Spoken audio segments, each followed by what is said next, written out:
બિન અનામત નિગમમાં એમડીની નિયુક્તિ કરવામાં આવી છે। પીડી પલસાણાને બિન અનામત નિગમમાં મૂક્યા છે। સરકારે બિન અનામત નિગમમાં કરી નિયુક્તિ।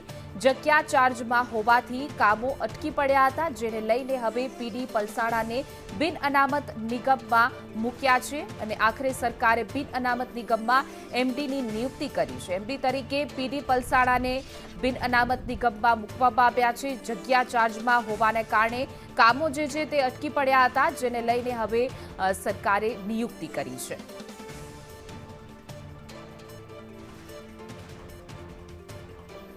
પીડી પલસાણાને બિન અનામત નિગમમાં મૂકવામાં આવ્યા છે।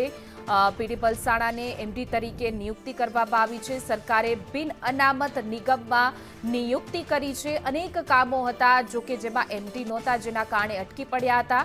જગ્યા ચાર્જમાં હોવાથી કામો અટકી પડતા હતા, જેના કારણે હવે તેમની નિયુક્તિ કરાઈ છે।